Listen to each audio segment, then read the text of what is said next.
주님께 감사하며 항상 기뻐하라. 두려움 없이 기다리며 오시는 주님 찬양하라. 오시는 주님 찬양하라. 항상 주님께 감사하며 항상 기뻐하라. 두려움 없이 기다리며 오시는 주님 찬양하라. 오시는 주님 찬양하라. 항상 주님께 감사하며 항상 기뻐하라. 두려움 없이 기다리며 오시는 주님 찬양하라. 오시는 주님 찬양하라. 항상 주님께 감사하며 항상 기뻐하라. 두려움 없이 기다리며 오시는 주님 찬양하라. 오시는 주님 찬양하라.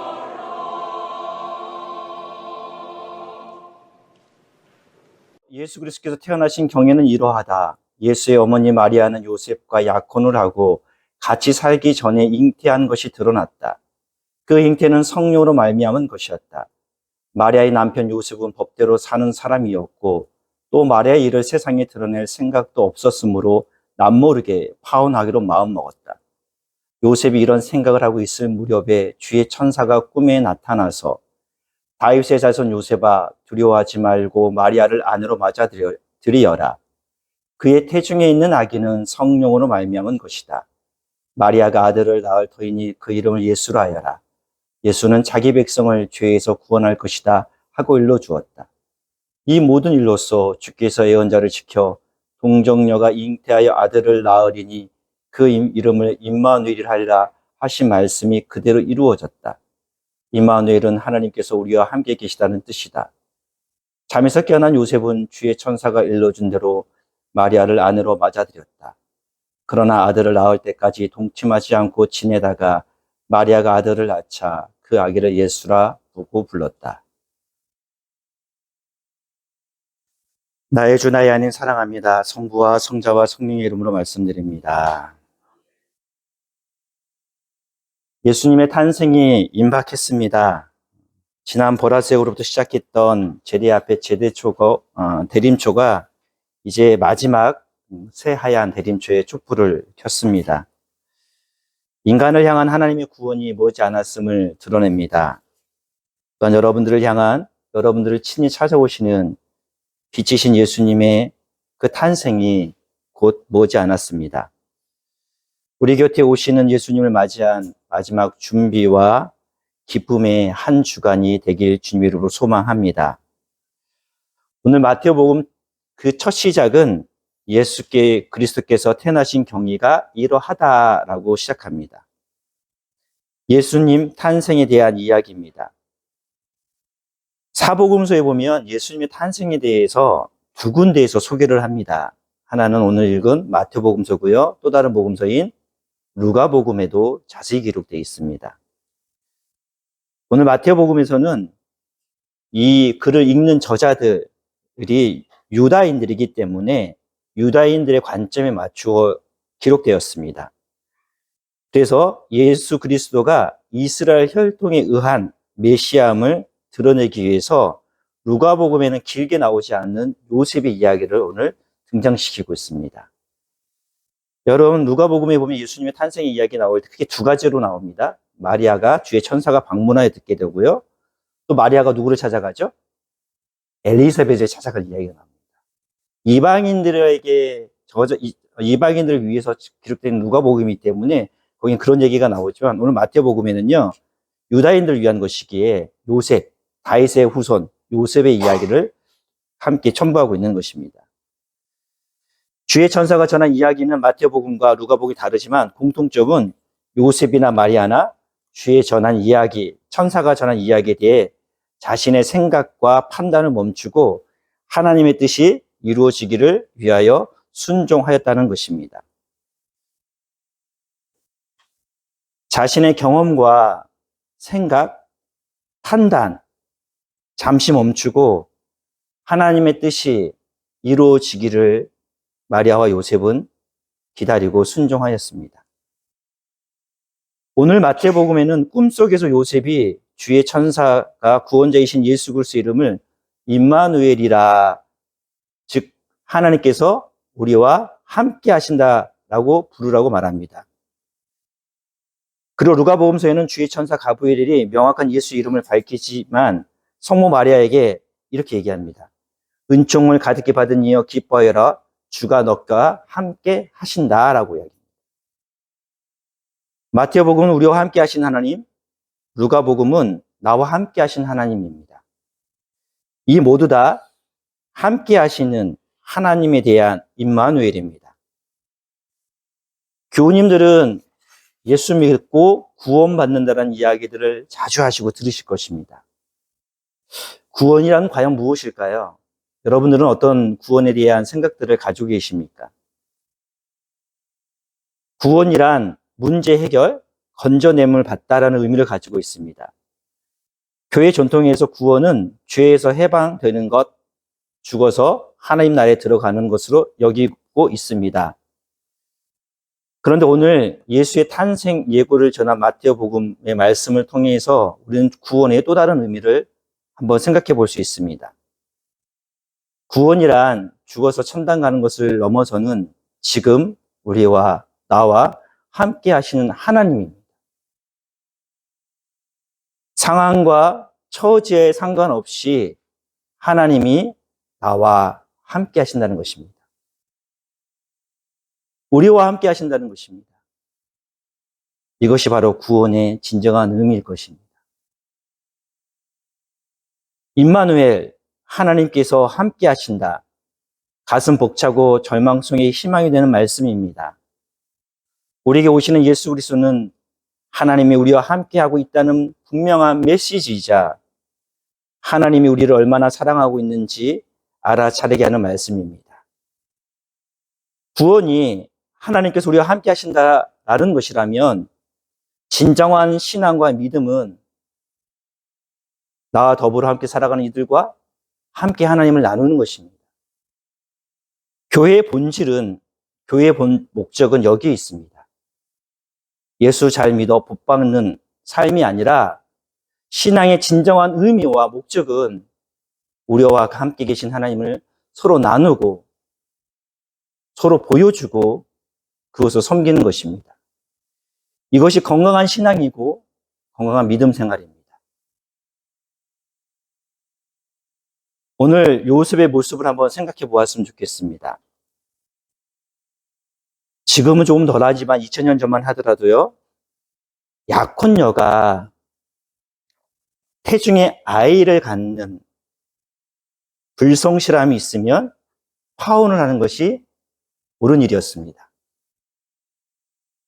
2000년 전에 예수님 당시 유다인들은요, 만약 이러한 사건이 일어나게 되면 그 여인은 돌에 맞아 죽게 되는 극악한 죄인입니다.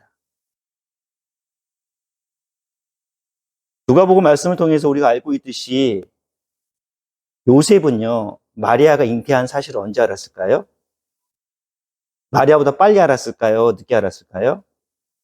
늦게 알았습니다. 미리 이미 마리아의 몸에는 잉태가 되었어요. 그리고 나서 꿈에 천사가 나타나 요셉에게 와서 그 소식을 전합니다.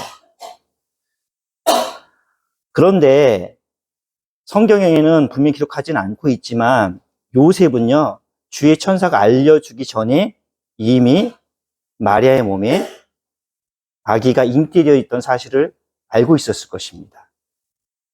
왜일까요? 마리아가 요셉에게 그 사실을 미리 알려주었기 때문입니다.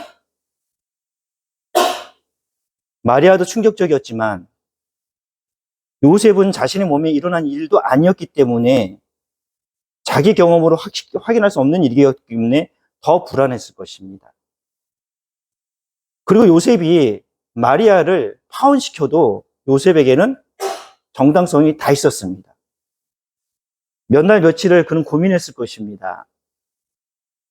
그런데 오늘 성경에 보면 어떻죠? 마리아에게 피해가 가지 않으려고 조용히 파혼하려고 하였다라고 표현합니다. 이 이야기는 요셉은요, 하늘이 무너지는 듯한 소식, 청천벽력의 이야기를 들었지만 그는 충동적으로 행하지 않았다는 것입니다. 누구를 위해서요? 하느님을 위해서요? 아닙니다. 마리아를 위해서입니다.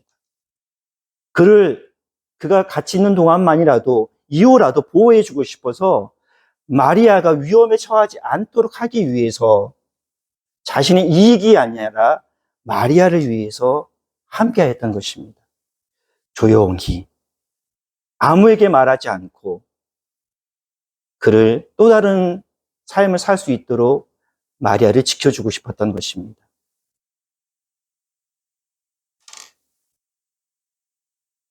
이 요셉의 모습을 통해 우리가 살아가는 삶의 모습들을 다시 한번 되돌아봅니다.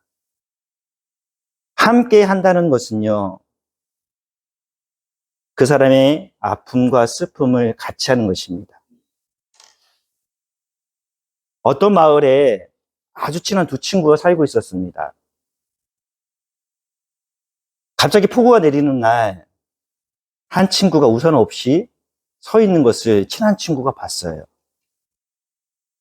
비에 흠뻑 젖은 채 길가에서 떨고 있었습니다. 그 친구를 본 친구가 그때 그 친구 우산을 들고 있었거든요. 다른 친구, 비를 흠뻑 먹고 있는 친구를 발견했습니다. 여러분 같으면 어떻게 할까요? 그냥 모른 척하고 지나가지 않겠죠? 우리가 할 수 있는 방법이 뭐죠? 친구야, 왜 비 맞고 있어? 같이 우산 쓰자라고 할 겁니다. 그쵸? 그렇게 하실 거예요. 같이 우산 쓰자라고 할 겁니다. 그런데 이 친구는 전혀 이상한 행동을 합니다. 자신이 쓰고 있던 우산을 접어버립니다. 그리고 비를 맞고 있는 친구 곁에서 함께 비를 맞기 시작합니다.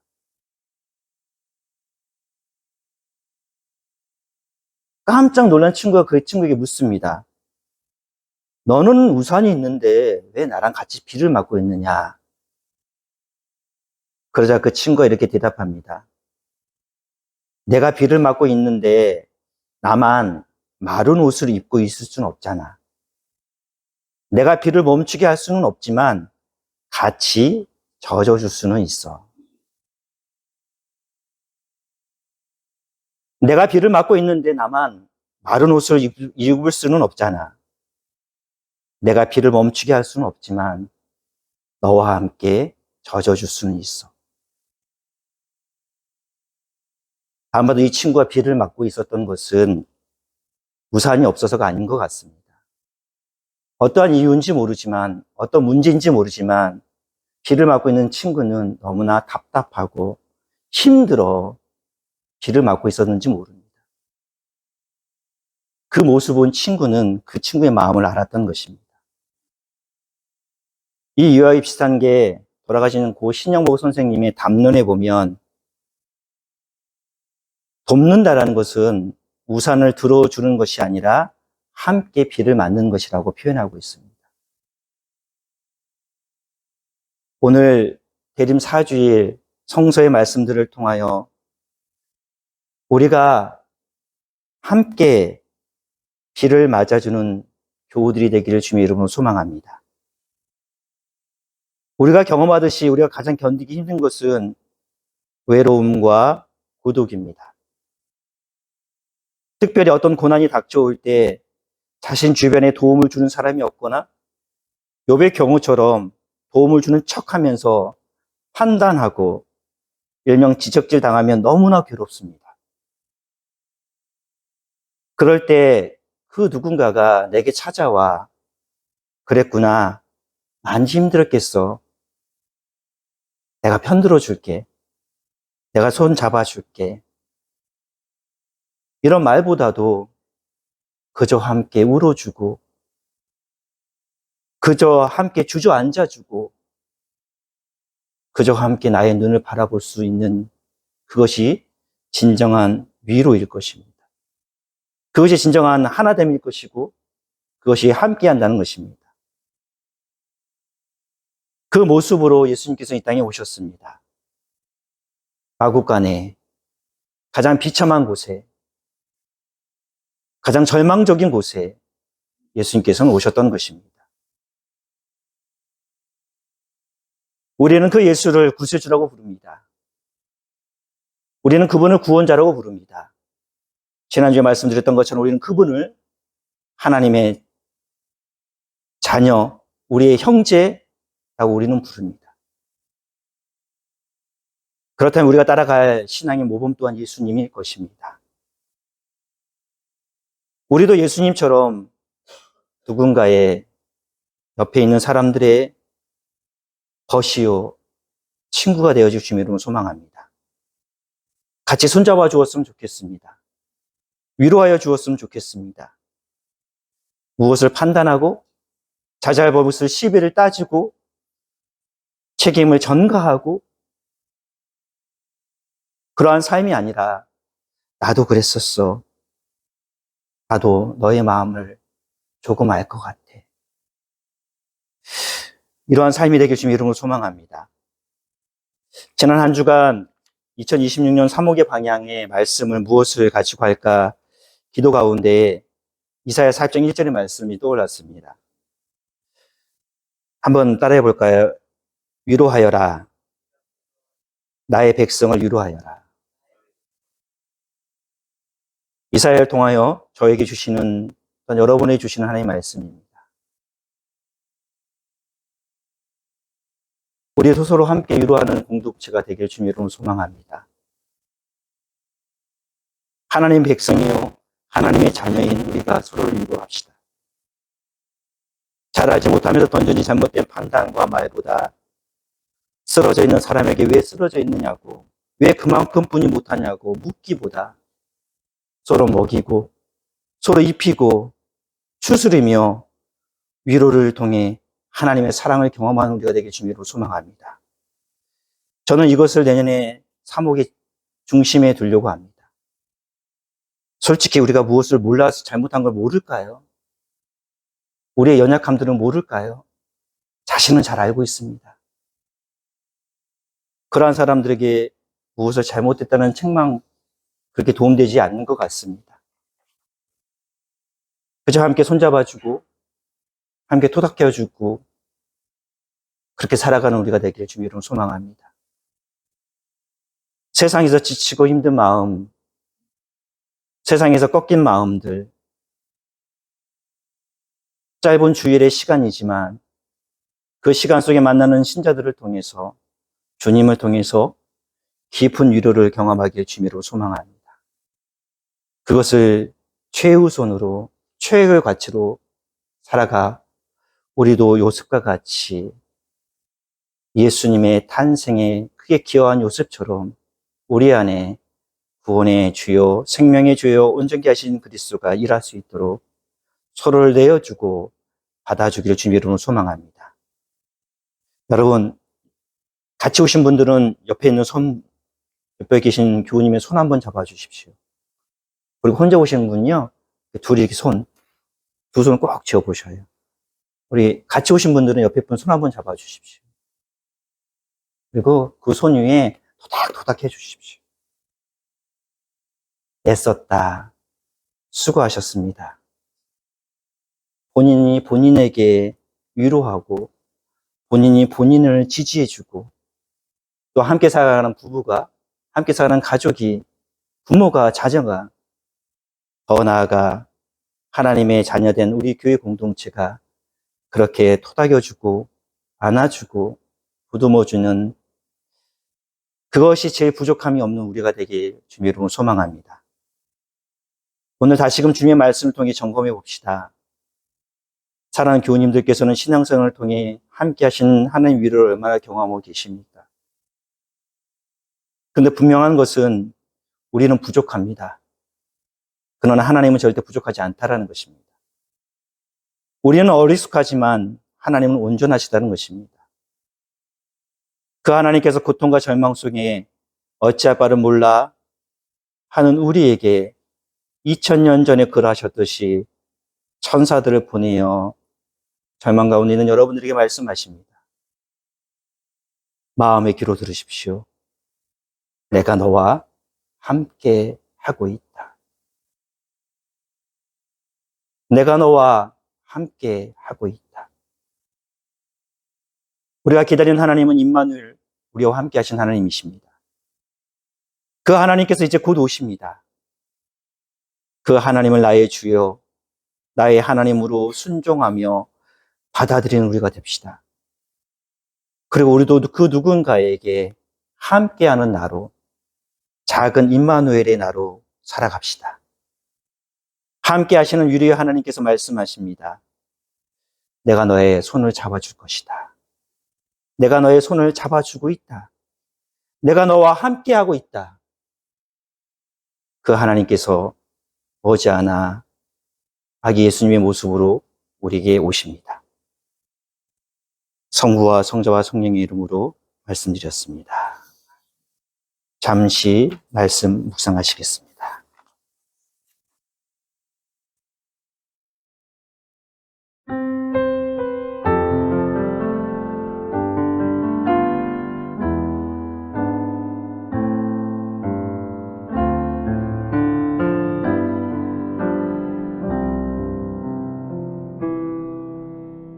내가 너와 항상 함께 있단다. 두려움에 떨지 마라 나의 아들아. 지금 무얼 생각하고 있느냐. 지친 너의 맘을 내가 안다. 나는 너의 슬픔 하나까지도 기억하고 있단다. 내게 기대라. 내가 너를 향하여 서 있단다. 나를 바라보라 내 아들아.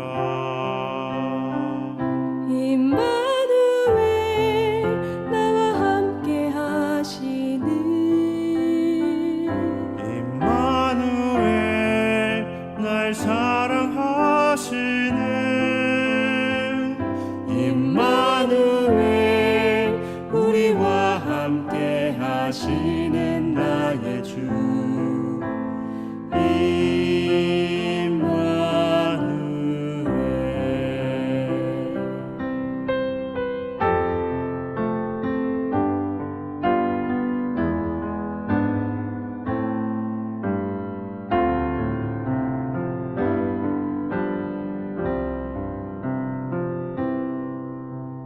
나는 너의 슬픔 하나까지도 기억하고 있단다. 내게 기대라.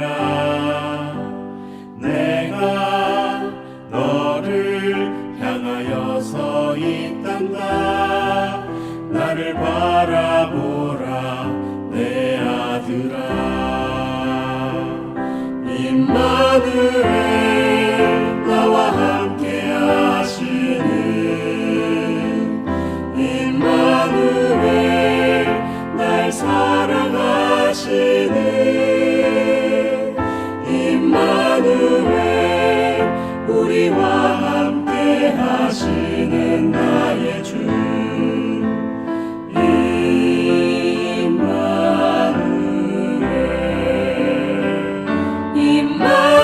임마누엘, 나와 함께 하시는 임마누엘, 날 사랑하시는 임마누엘, 우리와 함께 하시는 나